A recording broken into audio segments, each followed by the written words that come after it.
Mission work was first opened upon Ogwe by Dr. Nassau, the great pioneer and explorer of these regions. He was acting for the American Presbyterian Society, but when the French government demanded education in French in the schools, the stations on the Ogwe, Lmbrn, Kangwe, and Toluga were handed over to the Mission Evangelique of Paris and have been carried on by its representatives with great devotion and energy.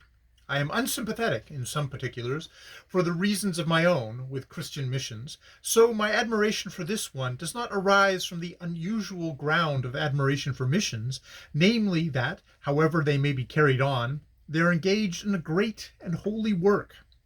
But I regard the Mission Evangelique, judging from the results I have seen, as the perfection of what one may call a purely spiritual mission. Lmbrn is, strictly speaking, a district which includes Adelanen, Langa, and the island, but the name is locally used to denote the great island in the Ogwe, whose native name is Nenze Ezange. But, for the sake of the general readership, I will keep to the everyday term of Lmbrn Island.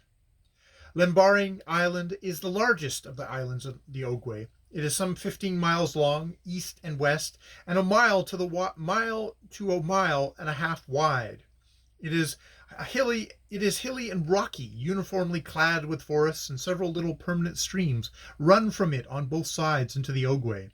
It is situated 130 miles from the sea at the point just below the entrance of the Nguni, where the Ogwe commences to divide up into that network of channels by which, like all great West African rivers save the Congo, it chooses to enter the ocean.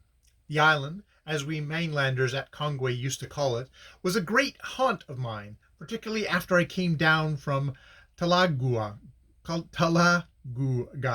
and saw it fit to regard myself as competent to control a canoe.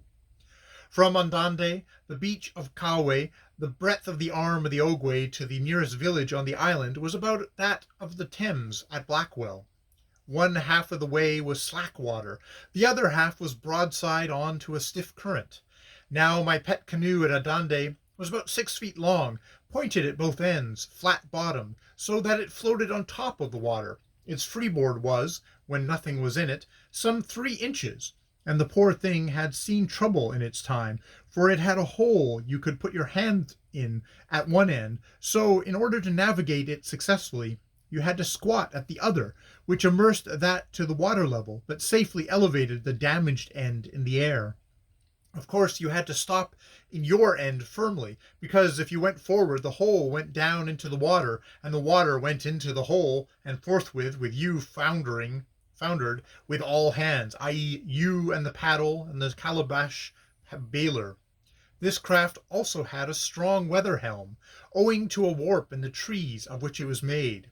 I learnt all these things one afternoon, paddling round the sandbank, and the next afternoon, feeling confident in the merits of my vessel, I started for the island, and I actually got there and associated with the natives, but feeling my arms were permanently worn out by paddling against the current, I availed myself of the offer of a gentleman to paddle me back in his canoe.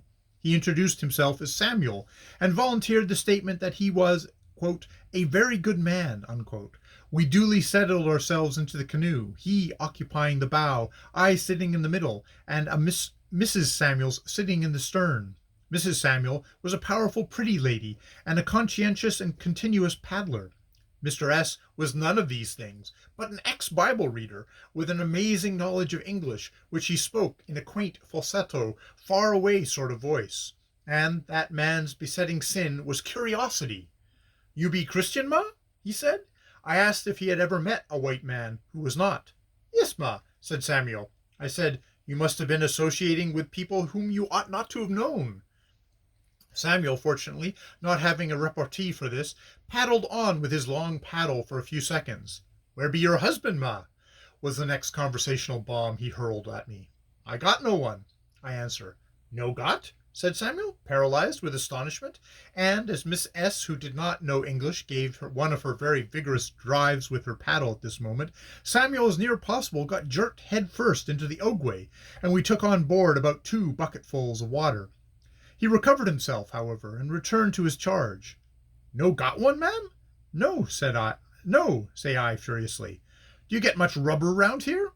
I no be trademan, said Samuel, refusing to fall into my trap for changing the conversation. Why you got no one? The remainder of the conversation is unreportable, but he landed me at Andante all right and got his dollar.